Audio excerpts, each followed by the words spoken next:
Salam əziz şagirdlər, hər vaxtınız xeyir. Deməli, bugün biz bölünmə əlamətini bilirik. Tutaq ki, 2-yə bölünmə, 3-ə bölünmə, 4-ə, 5-ə, 6-ya, 9-a, 10-a bölünmə əlamətlərini bilirik.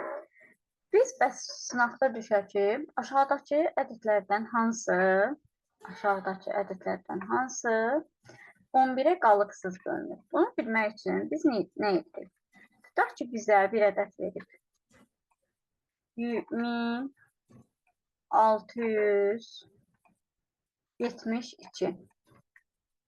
Deyir ki, bu ədəd 11-ə tam bölünürmü? Bunu tapmaq üçün nə etdik deməli?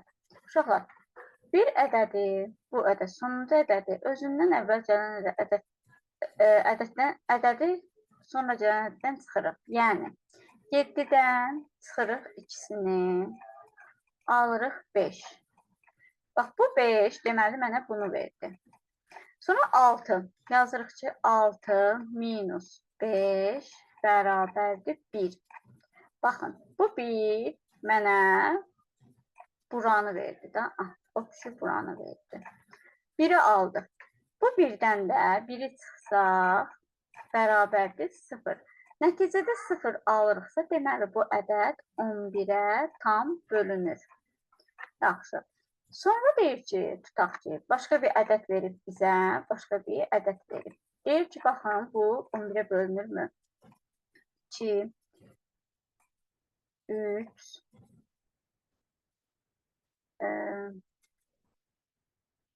2, 3, 6, 4. Buna baxa bilərik. 2, 3, 6, 4. Deyir ki, bu ədəd 11-ə bölünürmü? Baxın, nə edirik yenə? 6-dan 4-ünü çıxıram. 6-dan 4-ünü çıxıram. 6-dan 4-ünü çıxdıqda mənə verir 2. Bu 2 deməli buraymış da. Sonra bu 3-dən bu 2-ni çıxıram. 3 minus 2 mənə verir 1.